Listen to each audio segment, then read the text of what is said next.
तुलसी विभूषित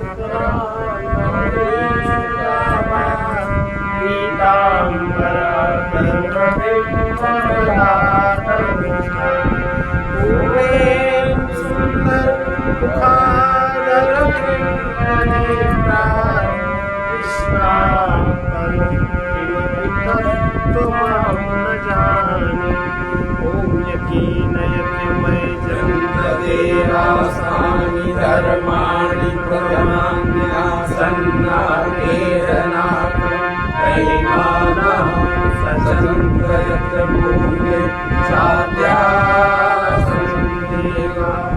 सेवन्ति कामकुलजं भगवान्याब्धे पूर्णागजातिकरणेन सारमस्मरे बिल्वप्रवाल तुलसी दलमञ्जरी कामर्जयामि जगदीश्वर मे प्रसीद। सर्वरूपमयी देवी सर्वं देवीमयं जगत् अतोऽहं विश्वरूपाणि तां नमामि परमेश्वरी। हम लोग जो जप करते हैं, जप के द्वारा भौतिक जगत में, आधिदैविक जगत में, आध्यात्मिक जगत में किस प्रकार से कार्य सिद्ध होता है और अंत में किस प्रकार से उसी जप से परमात्मा के योग का अनुभव होता है और हमें अपने जीवन लक्ष्य की प्राप्ति होती है। परमात्मा की महान शक्ति सर्वत्र व्याप्त है, उसकी सत्ता से रहित कुछ भी नहीं है। यदि हम भूल न जाए तो सर्वत्र उसका अनुभव कर सकते हैं। वही सर्वमय है, वही हममय है। हम चाहें तो किसी भी शब्द में तथा शब्द स्वरूप मंत्र में परमात्मा की अद्भुत शक्ति का चमत्कार देख सकते हैं। प्राचीन काल से लेकर आज तक जितने भी संत महात्मा हैं, सब लोग साधकों को नाम जप, मंत्र जप की प्रेरणा देते हैं। ये बहुत ही सुलभ एवं सरल विधि है, सबके लिए सुलभ है। किसी शब्द को अथवा मंत्र को जब हम विधि पूर्वक अपने भाव शरीर को जोड़ के, भाव से जब जोड़ के जपते हैं, तब जापक की अभिलाषा पूर्ण होती है। क्योंकि जप के द्वारा शक्ति केंद्रित होती है, शक्ति के द्वारा ही साधक को सिद्धि सुलभ होती है। समग्र शक्ति अनंत शक्तिमान की ही है। शक्ति ही भिन्न भिन्न देवताओं के रूप सृष्टि का सृजन, संरक्षण और संहार भी करती रहती है। भिन्न भिन्न देवताओं से संबंध स्थापित करने के लिए मंत्रों के जप अनुष्ठान का विधान प्रचलित है। मंत्र जप अथवा अनुष्ठान के द्वारा मन को जोड़ना ही मंत्र योग कहलाता है। मंत्र जप के द्वारा जब मन की बहिर्मुखी जो वृत्ति हमेशा विषयाकार बनी रहती है, जो दृश्याकार वृत्ति बन गई है, अनंत सत्ता से संबंधित होकर वो वृत्ति शांत हो जाती है मंत्र जप के द्वारा। तथा वहीं से योग धारणा का प्रारंभ होता है। वहीं से आपके सुषुम्ना नाड़ी में कुंडलिनी का संचरण शुरू होता है। जब अखंड सत्ता से अभिन्नता कुंडलिनी शक्ति का सुषुम्ना नाड़ी में संचरण होने पर जब अखंड सत्ता से अभिन्नता अनुभव होता है, सत्ता से संबंधित उस समय मन में जो भी संकल्प उत्पन्न होता है वो शीघ्र ही पूरा होता है। इसलिए मंत्र योग से, मंत्र का जब सुषुम्ना में योग होता है, कुंडलिनी शक्ति के माध्यम से सुषुम्ना नाड़ी में जब उसका योग होता है, तब अनेक तरह की कामनाओं, अभिलाषाओं की पूर्ति की आशा लेकर अनेकों साधक मंत्र जप का अनुष्ठान करते हैं। मंत्र जप करने में एकाग्रता, दृढ़ता और सिद्धि के लिए अटूट धैर्य और प्रतीक्षा होती है, उतनी शीघ्रता से जप में सफलता मिलती है।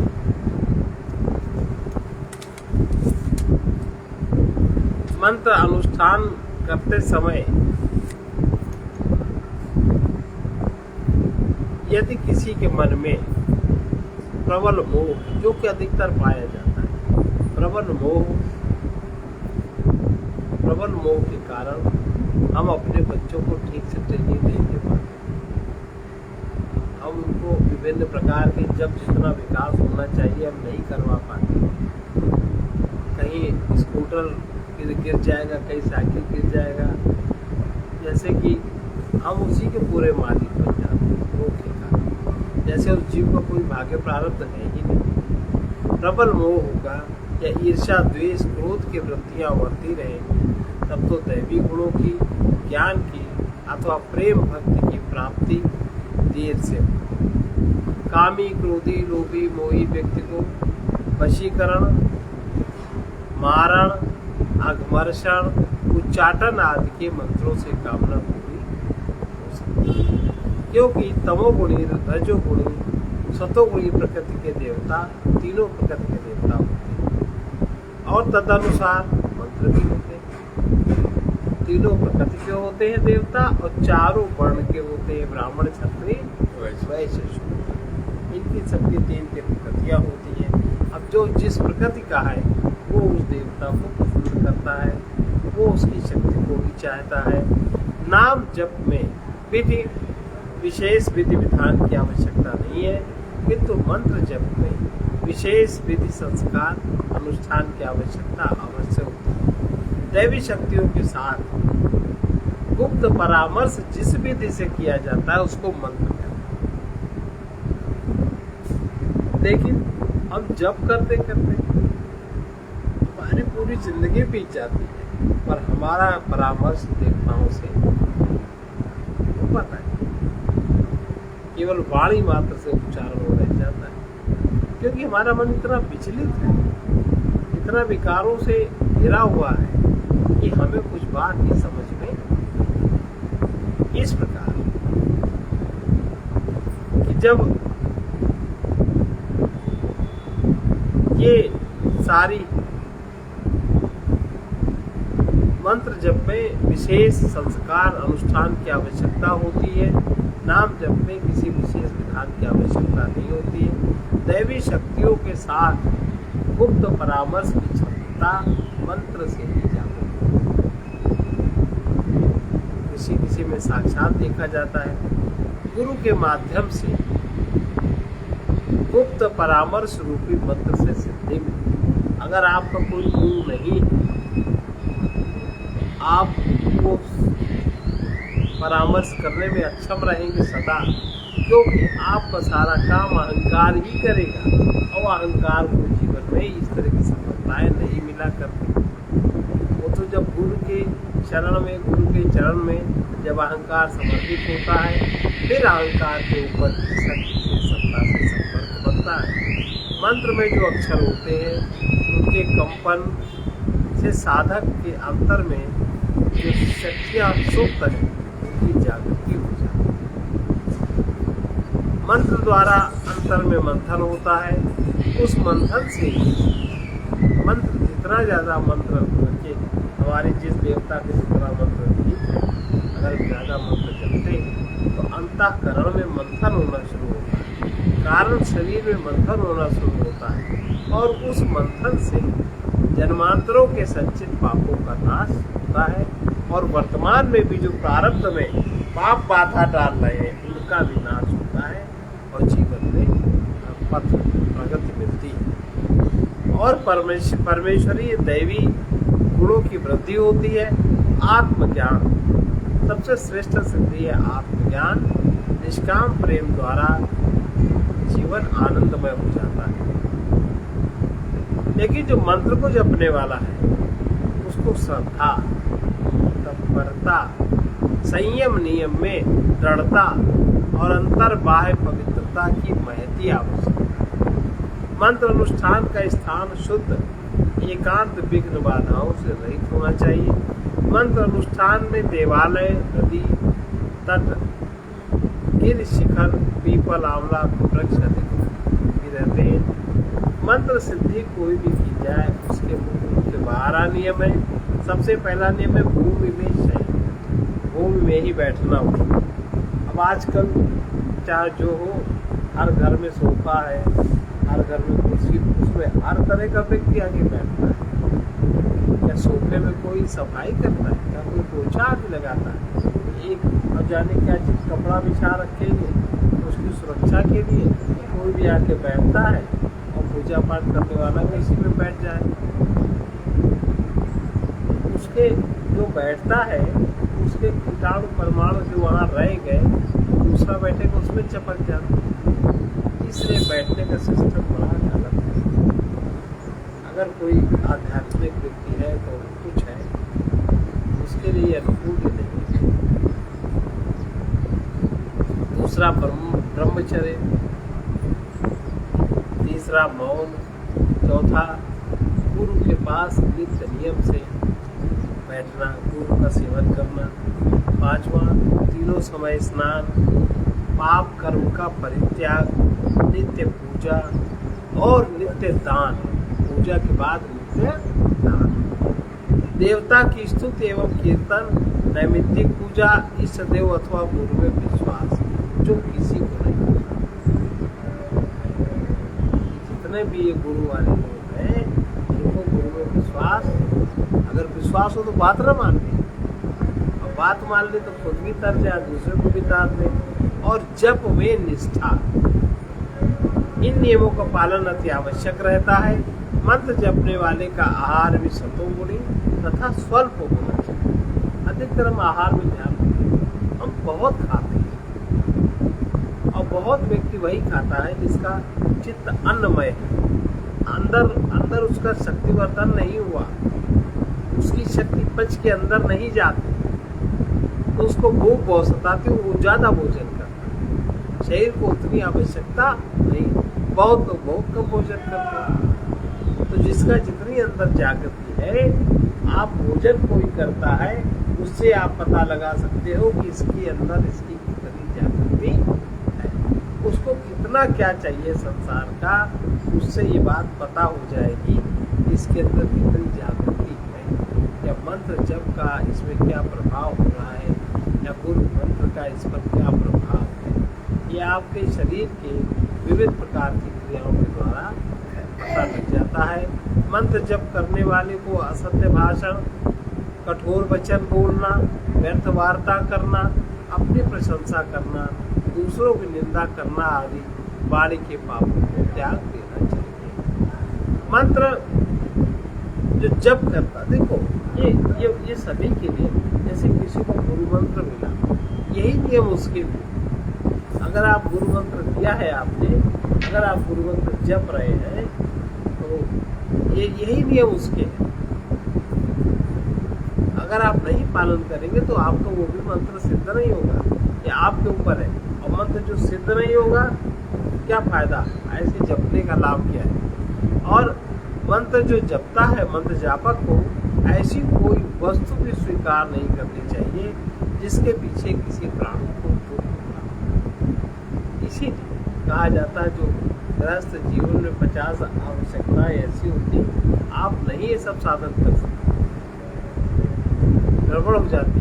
बहुत महंगे फल भी नहीं लेने चाहिए, अधिक कीमती वस्त्र भी नहीं धारण करना चाहिए। जिस गाय का बच्चा मर गया हो दूध का सेवन नहीं करना चाहिए। जिस गाय का जो सब लोग दूध लेते हैं उसके बच्चे को न दिया जाता हो, ऐसा दूध भी नहीं पीना चाहिए।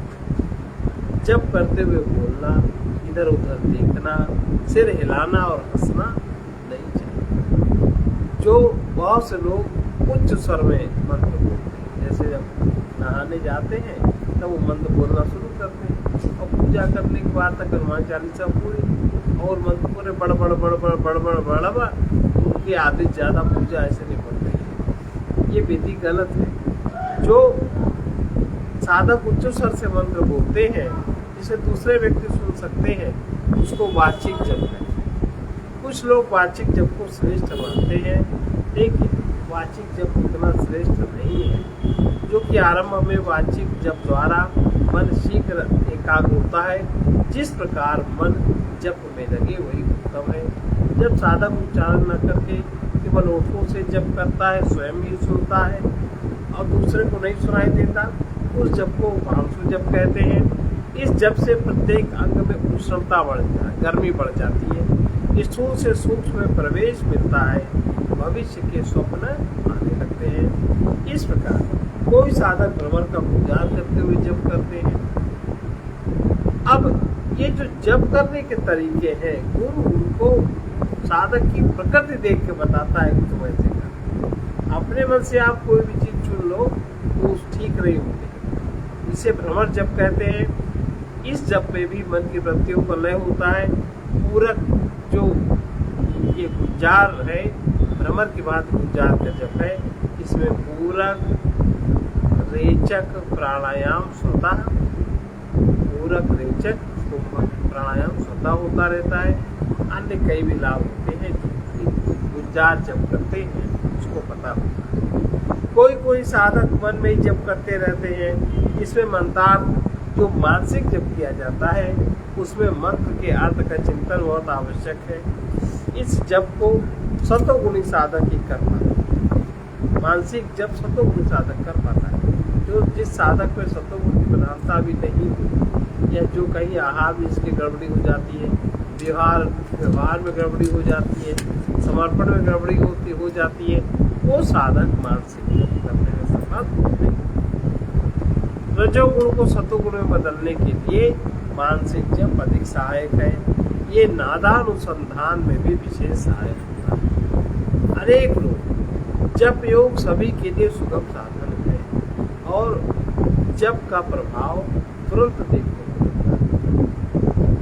अगर आपने ठीक से किया उसका प्रभाव तुरंत देखने को मिलता है। जप के द्वारा मन तभी एकाग्र होता है कि जब विश्वास आपका दृढ़ होता है। जैसे कि एक बच्चा बहुत सरल विश्वासी होता है, बड़ों का तो मन ऐसा होता नहीं। हमने देखा है कि लोग कोई बात हमसे लोग पूछे, हम जब बताएंगे तब वो अपनी दलील देंगे, 4 लोगों से और पूछेंगे, नहीं तो कोई ऐसी बात बता दी बहुत भविष्य की ग्रह की तो ज्योतिषी से विचार करवाएंगे। अब उनका कैसा विश्वास है?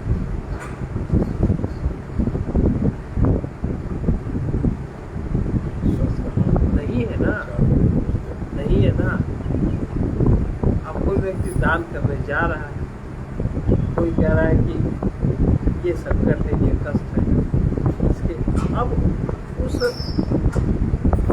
उस कष्ट का उसका पाप जब भी हुआ उसके आपके चित्त में कितनी लेयर है, कितनी गहरी लेयर है, उसमें क्या करना पड़ेगा, तो कम से कम उतना तो मूल्य आपको चुका देना चाहिए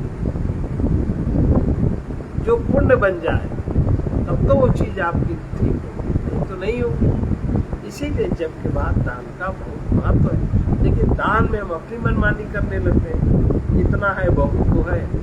6 साल पहले कराया था तो 6 साल पहले कराने में दान इतना किया था तो आज थोड़ी ना काम आए। आज आपकी समस्या दूसरी है।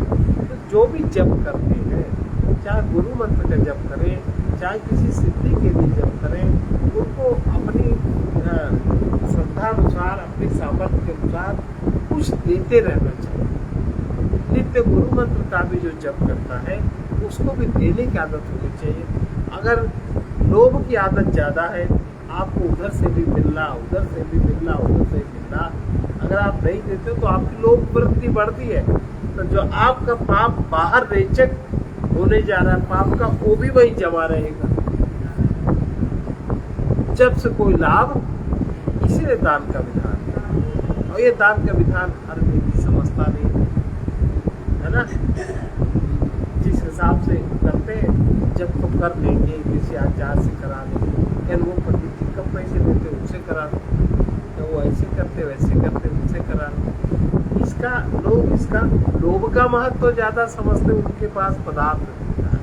लेकिन जिस पाप का क्षरण हो रहा है, जिस दोष को आपका मिटाया जा रहा है, जो दोष पाप बन के, कष्ट बन के आपके जीवन में आ रहा है, उसमें कितनी फ्रीक्वेंसी है, इस बात को हर व्यक्ति नहीं समझता। इसलिए दान करवाया जाता है कि जिस लोभ के कारण ये पाप बना, ये पाप का संगठन हुआ, उतने ही दान के कारण उस पाप का विघटन हुआ। ये बात कोई नहीं जानता। और जो कुछ जानता है तो वो व्यक्ति उस हिसाब से उसका लाभ पाता है।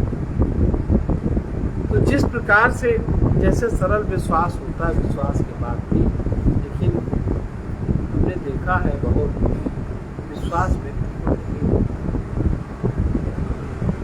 विश्वास व्यक्ति को नहीं होता। और अक्सर जैसे पंडित पंडित जिन लोग होते हैं तो गरीब ही होते हैं, ये सब पूजा पाठ करने वाले, अनुष्ठान करने वाले, आदमी को दान देते हैं। देखिए अन्य वर्णों की तुलना में गरीब का सार्थक नहीं होता, उनको देने में नहीं मन लगता, नहीं आप दे सकते। अपने पुत्र को आप दे दोगे, वो चाहे शराब पिए, चाहे जुआ खेले, चाहे उड़ाए, आपके जो घर में आपके संबंधी हैं, चाहे कितने महंगे वस्त्र लाए जिनकी जरूरत नहीं है, जैसे उसमें आपको कोई मन नहीं लगता, उसमें आपको विश्वास है कि हम ठीक कर रहे हैं, लेकिन देने के नाम पर आप ठीक कर रहे हो, वैसा विश्वास नहीं है। तो जिस तरह का एक बालक का सरल विश्वास होता है, उतना विश्वास किसी विद्वान में नहीं पाया जाता। इसलिए भावना प्रधान और विचार प्रधान और कर्म प्रधान, ये 3 प्रकार के साधकों के लिए अपने अनुकूल साधन का निर्णय करना अति आवश्यक है। आप में किस चीज की प्रधानता है? समस्त साधन मन के निग्रह के लिए। मन आपका कर्ता न बने। मन जब तक देहादिक वस्तुओं का तथा विषय सुखों का संयोगी रहता है तब तक वो भोगी है, ऐसा माना जाता है। और मन जब अपने से भिन्न के संयोग से अनासक्त होकर के अभिन्न चैतन्य स्वरूप आत्मा में शांत और समाहित होता है, तभी वो योगी का। इसलिए भगवद गीता में भी मन जब आसुरी संपत्ति अर्थात वृत्तियों से युक्त होता है तब वो बंधन का कारण है, और जब वही मन दैवी संपत्ति अर्थात दया, उदारता, सरलता, नम्रता, सहिष्णुता, प्रीति, विवेक आदि दैवी वृत्तियों से युक्त होता है, तब वही मन हमारा मोक्ष का कारण होता है। मन एव मनुष्याणाम कारणम बंधं विषयो बंधाय विषयासक्तम मुक्तम निर्विषय। इस प्रकार परम प्रभु के नाम का आश्रय लेकर अपने को भूलने की साधना करते हैं, तो साधना ठीक नहीं, अपना विस्मरण ठीक नहीं। किसी भी स्तर में अहं के विस्मरण मात्र से, अहं के विस्मरण मात्र से अहंकार नहीं मिटता। ऐसे अनेकों साधक हैं जो अपने प्रीति को सब ओर से समेट कर एक भगवान के रूप में केंद्रित करते हैं। उनको अलौकिक लीलाओं का दिव्य गुणों के चिंतन में अपने आप को भूले रहे। ये बात साधक के लिए ठीक नहीं। भाव के आवेश में सांसारिक प्रभाव उन पर नहीं पड़ता।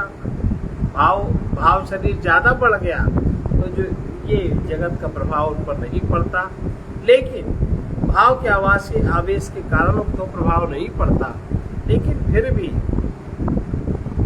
यह रसास्वाद सापेक्ष है, ये निरपेक्ष आनंद का अनुभव नहीं है, क्योंकि इसमें आपका अपना विस्मरण है। इसलिए स्व को भूले रहने की अपेक्षा अपने आप को देखना, अपने विस्तार को देखना, चेतना के विस्तार को देखना, वो अहंकार के मिटाने का सरल उपाय है। जब अहंकार नहीं रहता तब जो शेष रहता है वही परमात्मा है। परम प्रभु की प्राप्ति अहं के विस्मरण से नहीं होती, अहं के विसर्जन से होती। ये बात प्रायः लोग भूले रहे। जिसका प्रेम बचपन से कहीं नहीं बिखरा, मान संस्कार है उसका प्रेम नहीं बिखरेगा, वो किसी एक देह में लग जाएगा। वो जो भी संकल्प करेगा उसको उस संकल्प की पूर्ति तुरंत होगी। कोई बच्चे ऐसे होते हैं जो सोच ले, माता पिता का मन बदल जाता है, वही करते। किन्हीं बच्चों के मन में इतनी ज्यादा पावर होती है, वो उनके पिछले जन्म की साधना का प्रभाव है। जिस रूप की भावना वो करेगा, प्रेम योग से जहाँ कहीं भी चित्त एकाग्र करेगा, उसके समक्ष वही चीज साकार हो जाएगी, उसकी कल्पना शक्ति ज्यादा बढ़ जाएगी। इसलिए भाव भाव युक्त जो जप आदि करते हैं, ऐसे जो लोग हैं अपनी अपनी भावना के अनुसार प्रत्यक्ष दर्शन का रस लेते रहते हैं। जहाँ दूसरे असाधक को, जो साधक नहीं है, उसे कुछ नहीं दिखता, वही जो भाव योग वाला व्यक्ति है, भाव योगी है, उसको अपने साकार उपासक देव के दर्शन होते हैं। मीरा को देख लो, तुलसी को देख लो, रामकृष्ण परमहंस को देख लो, और भी ऐसे बहुत सारे भक्त लोग हैं। वो कुत्ते के पीछे कौन दौड़े थे? नाम दो। रोटी खा रहे थे, ले घी लगा लो। ये सब भाव है, भाव योग है ये सब। लेकिन सब परिपूर्णता नहीं, परिपूर्णता नहीं है। इस प्रकार जब भाव योग का, उसके अपने भाव का विस्तार संपूर्ण चेतना है सब जगह, उसमें उसका हो जाता है।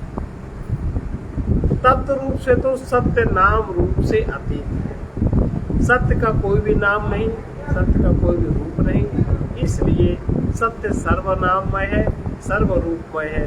फिर भी साधक अपनी मति के अनुसार जगत के नाम रूप में आसक्त होता ही है। इसलिए विनाशी नाम रूप से आसक्ति हटाने के लिए अविनाशी के नाम रूप को आरोपित करना होता है, क्योंकि अविनाशी नाम रूप कभी न मरेगा, न छूटेगा, न घटेगा, न बढ़ेगा, वो ज्यों का त्यों रहेगा।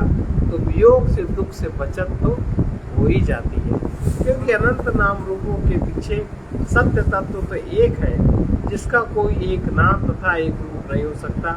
समस्त सृष्टि के भीतर जो सबका आश्रय है, उसे परमात्मा कहते हैं। व्यष्टि देह में व्यापक तत्व को आत्मा कहा जाता है, और समष्टि सृष्टि में व्यापक सत्य को परमात्मा कहा जाता है। उसी परमात्मा के चिदंश को, चैतन्य अंश को त्रिगुणमयी प्रकृति के भीतर भोग माया के साथ जीव नाम दिया जाता है, जीव संज्ञा होती है उसकी। और त्रिगुणातीत योग माया के साथ वही शुद्ध चिन्मात्र सत्ता को ईश्वर परमेश्वर के नाम से पुकारा जाता है। एक योग माया है और एक भोग माया में जीव है, योग माया में ईश्वर है। उसी परमेश्वर से संबंधित स्थापित करने के लिए जप किया जाता है, और परमेश्वर की शक्तियों से संबंध स्थापित करने के लिए, परमेश्वर से संबंध स्थापित करने के लिए जप किया जाता है।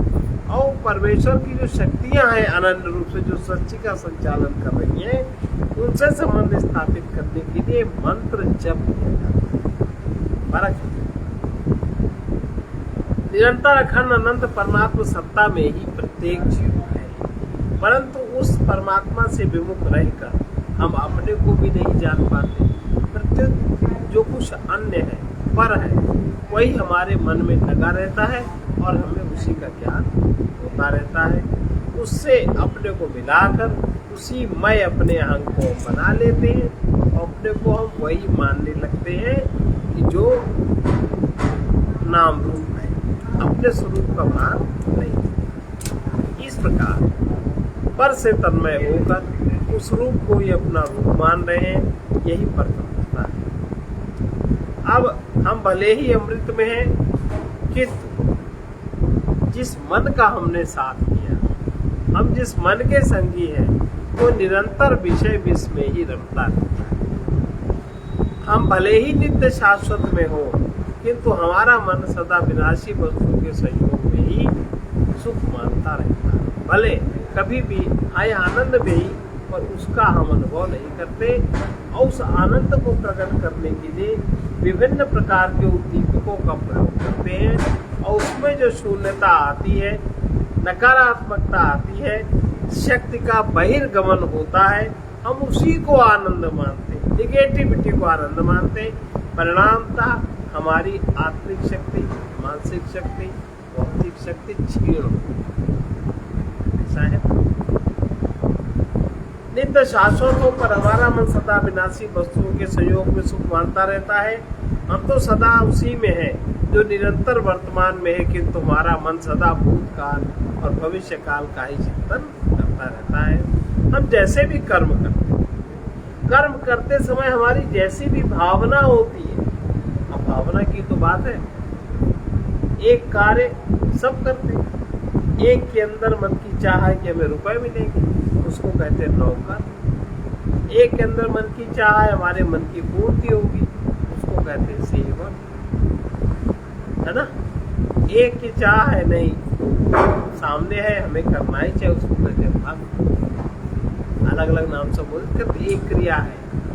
इस प्रकार से हम जैसे कर्म करते हैं, कर्म करते समय हम जैसी भावना रखते हैं अथवा जैसे हमारे विचार होते हैं, उसी के अनुसार शुभ अशुभ परिणाम हमें भोगना पड़ता है। इसलिए जो संत महात्मा है वो अपने कर्म द्वारा, मन द्वारा, वाणी द्वारा, शब्दों एवं मंत्रों के सहारे दिव्य शक्तियों से संबंध जोड़ने के लिए प्रेरित करते हैं। मंत्र जप करते हुए शब्द के अर्थ का मनन, भाव का योग और उसकी विधि का ध्यान रखना बहुत आवश्यक है।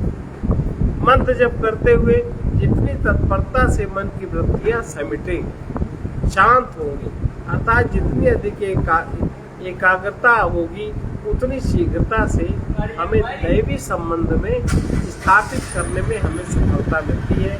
जितनी गहरी कोई जिसकी याद करता है, उतनी जल्दी उसके ऊपर देवी देवता की दया होती है। मंत्र जप का परिणाम प्राय बहुत दिन तक अदृश्य रहता है, उसमें कुछ आप समझ नहीं सकते क्या होगा, लेकिन अदृश्य उनके लिए ज्यादा, जितना पाप का वेग है उतने दिनों तक मंत्र जप का परिणाम अदृश्य रहता है, क्योंकि अंतर मंथन चलता है और उस मंथन को आप गति नहीं देते, आप में ऊर्जा है नहीं, क्योंकि जप करते आप ब्रह्मचर्य पालन नहीं करते, आप दान नहीं करते, आप सेवा नहीं करते, कुछ नहीं करते, आप केवल वाणी से बड़बड़ बड़बड़ करते हो, तो अंदर चीज जाती ही नहीं, तो उस मंत्र जप का कोई प्रभाव नहीं होता। चाहे जितना ओंकार जपो, चाहे जितना कुछ करो, उसका वो सुमिरन नहीं बन पाता, जब हमारा सुमिरन नहीं बन पाता। और जब सुमिरन नहीं बन पाता तब परिणाम, क्योंकि हमें जैसे करना चाहिए, जो जीवन जीना चाहिए, हम वो जी नहीं पाते, अदृश्य रहता है। और जब करने वाला साधक अक्सर ऐसा देखा गया है, निराश होने लगता है। कोई साधक निराश होकर छोड़ देता है, क्योंकि उसे इच्छित लाभ नहीं दिखाई देता। इच्छित लाभ हमेशा नहीं होता, क्योंकि आपका भोग कितना है, भोग आपका कब तक चलेगा, क्या बात है। जब इस बात को देवी देवता सब जानते हैं, जलती आग में कोई आग हाथ नहीं डालता। आपके अंदर कोई पाप का भोग बहुत तेज जल रहा है, कोई हाथ नहीं डालता, देवी देवता हाथ नहीं डालते, नहीं करते। जब करने वाले साधक को धैर्य के साथ, दृढ़ संकल्प के साथ, पवित्रता पूर्वक विश्वास रखकर जप करते ही रहना चाहिए, क्योंकि जप का परिणाम जपकर्ता को भले ही न दिखे, फिर भी मंत्र के देवता को उसके जप का तथा जप करने वाले की कामना का एवं जपकर्ता के पूर्व में किए हुए कर्म भोग की अवधि का ज्ञान रहता है देवता को। अब इसके साथ अगर आप दान जोड़ देते हो, वो जल्दी, वो काम जल्दी होता है। लेकिन दान किसी उचित संत महात्मा आत्म स्तर के व्यक्ति, किसी नीचे नहीं कि पंडित जी आए उनका तुम एकादशी का दान दे दो हो जाए ना। इस तरह का दान, इस तरह का रखने वाला इसीलिए, देखिए जैसे कोई सिद्ध स्थान होते हैं, वहाँ कोई मन्नत मान आता है, उसकी मन्नत पूरी हो जाती है, पर देने वाला नहीं देता। उसके मन में कितना लोग, कितनी झंझट, कितना झंझावात चलता है, नहीं होता। फिर दोबारा अगर कुछ भी कामना करेगा तो नहीं होगा, क्योंकि वो स्थानाधिपति सब बातों को जानते हैं। उदाहरण मोटा सा, जैसे यहाँ रक्षाबंधन के कार्यक्रम में जाने कौन कौन से लोग आ जाते हैं, किस लाभ से, किस लालच से। हम अगर राखी बंधवा लेंगे तो हमारी साल भर रक्षा हो, बात ठीक है, लेकिन तुम्हारा जब कोई संबंध ही नहीं है हमसे, कोई भाव, तो केवल कच्चा धागा रक्षा थोड़ी न करेगा। तो मानसिक संबंध रक्षा करता है। तो ये गलत धारणा है। लेकिन ये जबकि परंपरा है, उस परंपरा में कुछ और होता था, वो तब होता था। अब अगर आपका किसी से संपर्क संबंध नहीं है, अब जैसे कोई हवन होता है, कोई कुछ होता है, पंडित जी बाद में वो बांधते हैं धागा, मंत्र पढ़ते हुए बांधते हैं। ये विश्वास होता है कि हमारा जो भी आता है वही बंधवाने लगता है। क्या उससे उसकी वो बात होती है? क्योंकि उसका कोई संपर्क संबंध तो है नहीं, केवल धागा थोड़ा तुम्हारी कोई रक्षा कर रहा है। वो तो भाव स्तर पर जब संबंध होता है तब रक्षा। इसके पीछे काम ये सब नहीं होते, ये सब दिव्य शक्ति वाले काम है। तो भले ही जब करने वाले को, जब कर्ता को जब करने का परिणाम न दिखाई दे, फिर भी जो मंत्र का देवता है उसके जप का तथा जप करने वाले की कामना का एवं जप कर्ता के पूर्व में किए हुए कर्म भोग की अवधि का ज्ञान उस मंत्र के देवता को रहता है। इसलिए देवता भी चाहे अपनी मनमानी नहीं कर कि तुम अब कह रहे हो तुम्हें ऐसा मिल जाएगा, नहीं मिलेगा, नहीं मिलता है। तो इसके साथ महापुरुषों ने, ये तो आप इतना करोगे, महापुरुषों ने इसके साथ दान जोड़ा। अगर आप किसी उचित सत्पात्र को, उचित आत्मज्ञानी विज्ञानी को, किसी महात्मा को अगर आप इस कर्म के साथ दान करेंगे तो ये भोग जल्दी करेगा। इसलिए दान जोड़ा। बोलता तो आप ऐसे करो, लाभ उसका उस तरह का नहीं होगा। अगर आप उसके साथ दान का विधान रखते हो तो बात ठीक है। बहुत तरह के मंत्र हैं, क्योंकि देवताओं को भोग की अवधि का ज्ञान रहता है, इसलिए नियमानुसार देवता पुरस्कार तथा दंड भी देते हैं। मंत्र जप ही करने वाले को दंड भी देते हैं। आप नहीं समझ सकते कि ये दंड हमारा पाप कर्मों के फल स्वरूप है अथवा देवता की कृपा स्वरूप है। आप दोनों भेद समझ सकते हो? समझ सकते। दंड एक तो आपके पाप कर्मों का भोग हो रहा है, आप उसको प्राकृतिक दंड है चल रहा है, और एक दंड आपको किसी देवता ने दिया। आप दोनों भेद कैसे समझो? एक आपके भाग्य के अनुसार आपको सब चीज मिली, एक देवता की ओर से आप पुरस्कृत किए गए, दोनों में अंतर है। बहुत बारीक भेद है, समझ में आ जाता है। मंत्र के द्वारा ही लोग सांप का जहर उतार देते हैं, बिच्छू काटने का विष उतर जाता है। मंत्र के द्वारा प्रेत भूत पिशाच ब्रह्मदेव का आवेश उतर जाता है। मंत्र के द्वारा वशीकरण होता है, उच्चाटन भी होता है। जिस प्रकार मंत्र के विधिवत प्रयोग से विविध विष अथवा आवेश की निवृत्ति होती है, उसी प्रकार गुरु मंत्रों के द्वारा काम क्रोध लोभ मोह आदि के आवेगों से निवृत्ति होती है। लेकिन जब आप गुरु मंत्र का प्रयोग करोगे तब, नहीं करोगे तो नहीं होगी। गुरु मंत्र के द्वारा स्व का ज्ञान होने पर समस्त दोषों से मुक्ति ही मिल जाएगी। चतुर मनुष्य, चालाक मनुष्य है, वो किसी को भी आकर्षित करने के लिए, उसे अपने वश में करने के लिए अनेक प्रकार के अनुकूल वाक्यों का प्रयोग करके अपना काम बना ले। कुछ वाक्य ऐसे हैं जिनके प्रयोग से पशु आदि प्राणी भी वश में हो जाते हैं। कुछ वाक्य ऐसे हैं जिनके प्रयोग से मनुष्य का मन विपरीत हो जाता है। इसलिए प्रत्येक शब्द में शक्ति है, उस शक्ति का प्रयोग प्राणी किस प्रकार करता है, ये विधि कला जानना ही मंत्र का विज्ञान है। स्थूल जगत में कार्य सिद्धि के लिए शब्दों का प्रयोग सभी बुद्धिमान जानते हैं, परंतु सूक्ष्म जगत अदृश्य शक्तियों से संपर्क में सफलता पाने के लिए मंत्र जानने वाले केवल जो अध्यात्म विद्या की ज्ञाता है वही इस बात को समझते हैं, इसकी बात को नहीं समझते। लोभी मोही कामी प्राणी अपनी अपनी पूर्ति के लिए जिन शब्दों का प्रयोग करते हैं वही सब उनके मंत्र ही। मंत्र के द्वारा देवता का स्मरण करो, दैवी शक्ति आपकी सहायता करेगी। यह भी समझ लेना, कोई देवता आकर कोई कार्य नहीं करता, बल्कि वो तो आपके ही मन में, बुद्धि में, तन में प्रविष्ट होकर आपकी सहायता करेगा। कहीं कहीं दैवी शक्ति उसी रूप में होकर आपका कार्य पूर्ण कर देगी जिस रूप नामधारी व्यक्ति से आपका संबंध होगा।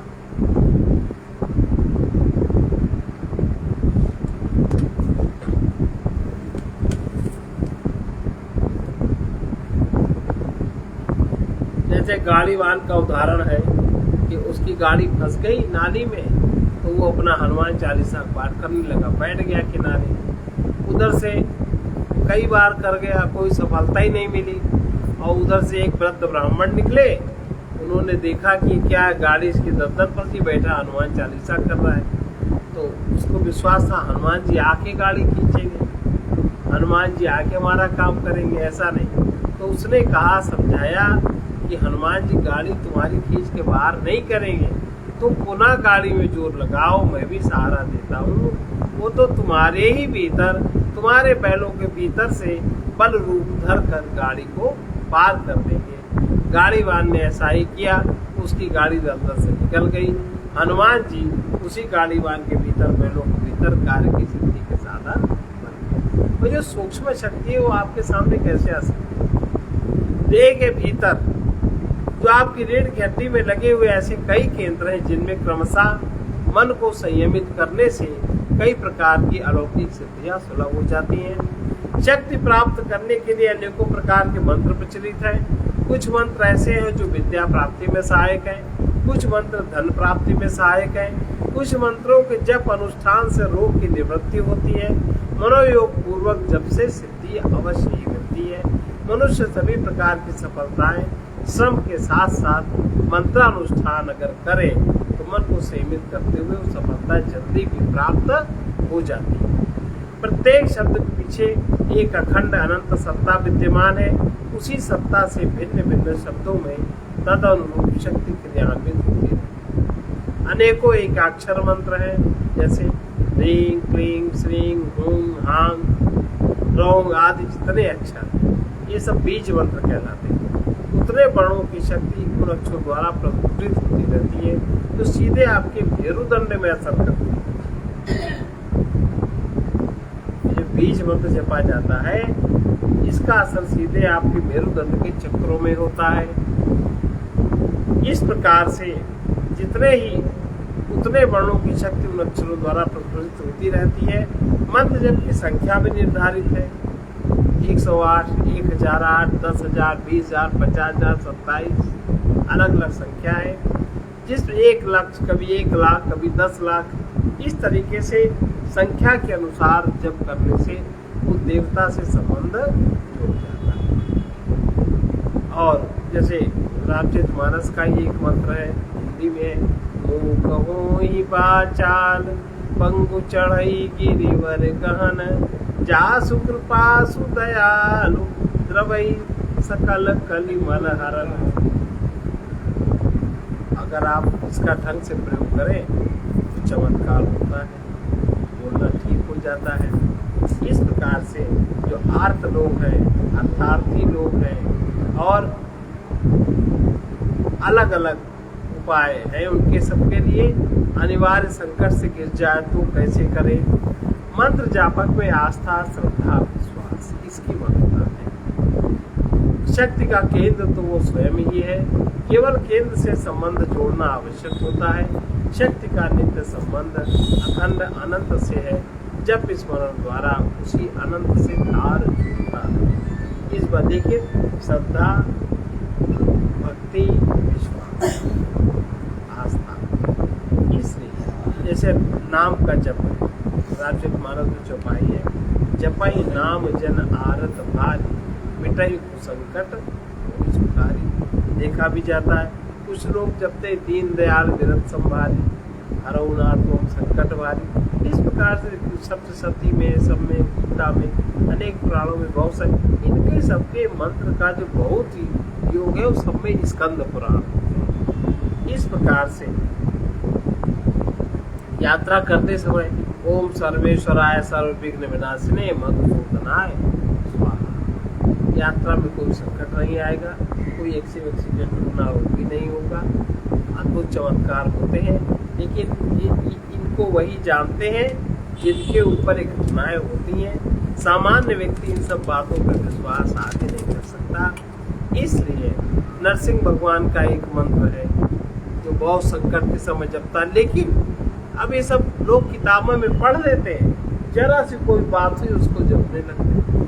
तो अंतर देवता सब जानता है तुम्हारी वृत्ति को, कार्य सिद्ध नहीं होगा इस तरह से। और जब कोई भयानक आपत्ति से घिरा हो, महान अनिष्ट की आशंका हो, तो इस मंत्र का अधिक से अधिक जप करना चाहिए। नरसिंह मंत्र का किसी भी कष्ट से छूटने के लिए मंत्र का जप भी लाभप्रद होता है। ओम रांग रांग रांग रांग रांग कष्टम स्वाहा, बड़ा साहस सा मंत्र है। इसलिए सब प्रकार की व्याधि नाश के लिए मंत्र प्रसिद्ध है। जैसे दवाई देते समय दवाई हाथ में रख ले, ओम अच्युताय नमः, ओम अनंताय नमः, ओम गोविंदाय नमः, आप दवाई दो। तो जो दवाई असर करती है 70% 60% करने लगे, क्योंकि मंत्र के प्रभाव से आपके नाड़ी का शोधन होने लगेगा। किसी जो बहुत दुखी हो, तीनों मंत्रों का जप उसे करते रहना चाहिए। भाव ये है, महान अपनी महिमा से कभी विचलित नहीं होता। उस अच्युत को नमस्कार है। वो अच्युत परमात्मा अनंत है, साथ ही वही सब इंद्रियों को हमें सत्ता चेतना देने वाला उसे नमस्कार है। इन तीन मंत्रों को बैठ कर या लेटे लेटे ही मंत्र मन ही मन जपते रहने से सभी प्रकार की आदि व्याधि में प्राण की शक्ति सुलभ हो जाती है।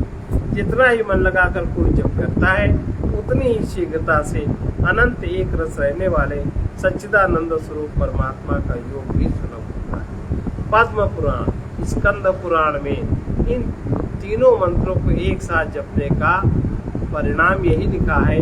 जो एकाग्र चित्त से इन मंत्रों का जप भक्ति पूर्वक करता है, उसे विष, रोग, अग्नि से होने वाली मृत्यु का भय नहीं रहता। भगवान शंकर महादेव जी ने इन्हीं मंत्रों का जप करते हुए भयंकर विष को पी लिया था। अच्युताय नमः, अनंताय नमः, गोविंदाय नमः। इन मंत्रों के जप से बहुत लोग लाभान्वित होते हैं। सर्व क्लेश हरण मंत्र, हम लोग उसको रोज जपते हैं। कृष्णाय वासुदेवाय हरये परमात्मने प्रणत क्लेशनाशाय गोविंदाय नमो नमः। इस मंत्र का बहुत बड़ा महत्व है। यदि ये कठिन प्रतीत होता है तो केवल श्री कृष्णाय नमः इस मंत्र को जप करते रहने से साधक के जीवन में सब कुछ अनुकूल हो जाता है। और इस मंत्र को जो और एक मंत्र है, उसको गाय के रोग दूर हो जाते हैं, प्रेत बाधा का निवारण हो जाता है। अब इसके आगे हम लोग करें।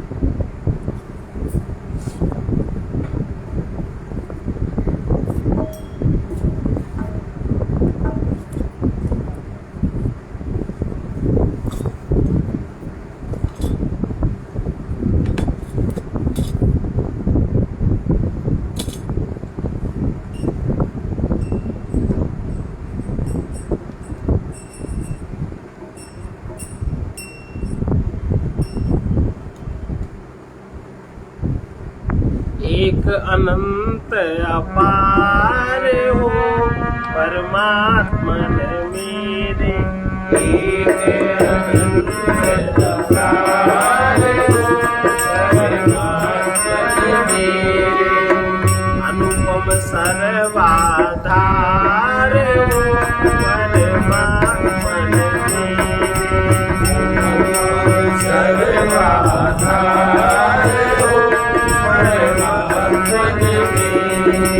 तुम अविनाशी घट घट वासी, तुम अविनाशी घट घट वासी, सब में सब के पार हो परमात्मन मेरे, सब में सब के पार हो परमात्मन मेरे। तुम लीलाधर अद्भुत सुंदर, तुम लीलाधर अद्भुत सुंदर, साकार हो निराकार साकार हो परमात्मा मेरे अनुपम सर्वाधार हो परमात्मा मेरे अनुपम सर्वाधार हो परम प्रेम में अविचल आगे परम प्रेम में अविचल आगे जगदीश्वर करतार हो परमात्मा मेरे जगदीश्वर करतार हो परमात्मा मेरे तुम ही दाता सब विधाता तुम ही दाता सब विधाता भूत प्रकट सत सार हो परमात्मा संसार हो परमात्मा मेरे जीत अनंत अपार हो परमात्मा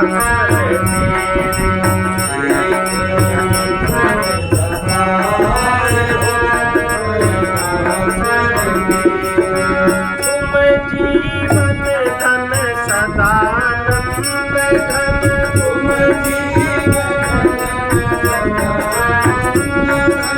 परम शक्ति भंडार हो परमात्मा परम शक्ति भंडार हो परमात्मा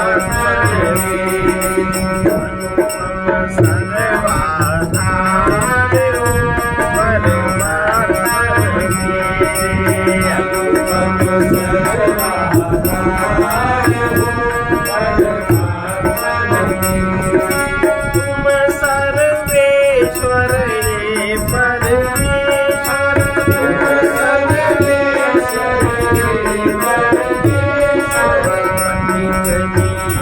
जीवनाधार हो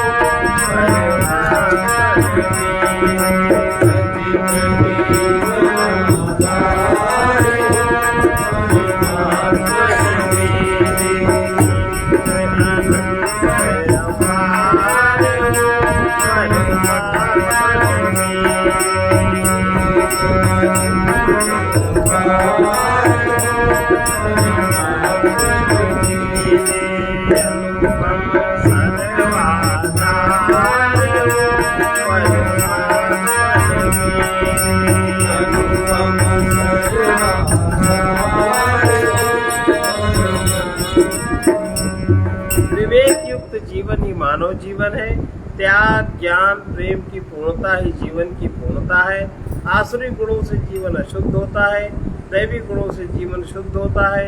सेवा और तप के द्वारा जीवन की अशुद्धि दूर होती है। सर्वे भवन्तु सुखिनः, सर्वे सन्तु निरामयाः, सर्वे भद्राणि पश्यन्तु मा कश्चित् दुःखभाग् भवेत्। कृष्णाय वासुदेवाय हरये परमात्मने प्रणतक्लेशनाशाय गोविन्दाय नमो नमः। नरसिंह मंत्र एक बार दोहरा लीजिए, कई बार दोहराएंगे तो याद हो जाए। ओम उग्रवीर महाविष्णु, ओम उग्रवीर महाविष्णु, ज्वलन्तं सर्वतोमुखं, ज्वलन्तं सर्वतोमुखं, नृसिंहं भीषणं भद्रं, नृसिंहं भीषणं भद्रं, मृत्युं मृत्युं नमाम्यहम्, मृत्युं मृत्युं नमामि। असतो मा सद्गमय, असतो मा मृत्योर्मामृतं गमय। ॐ पूर्णतः पूर्णतः पूर्णात् पूर्णमुदच्यते, पूर्णस्य पूर्णमादाय पूर्णमेवावशिष्यते। ओम शांति शांति शांति। इसको 3-4 बार और बोलो। कीर्तन करेंगे ओम उग्रवीर महाविष्णु ओम उग्रवीर महाविष्णु ज्वलन्तं सर्वतोमुखं ज्वलन्तं सर्वतोमुखं नृसिंहं भीषणं भद्र नृसिंहं भीषणं भद्रं मृत्युं नमाम्यहम् मृत्युं नमाम्यहम् ओम उग्रवीर महाविष्णु ओम उग्रवीर महाविष्णु ज्वलन्तं सर्वतोमुखं ज्वलन्तं सर्वतोमुखं नृसिंहं भीषणं भद्रं नृसिंहं भीषणं भद्रं मृत्युं नमाम्यहम् मृत्युं नमामि ओम शांति शांति शांति।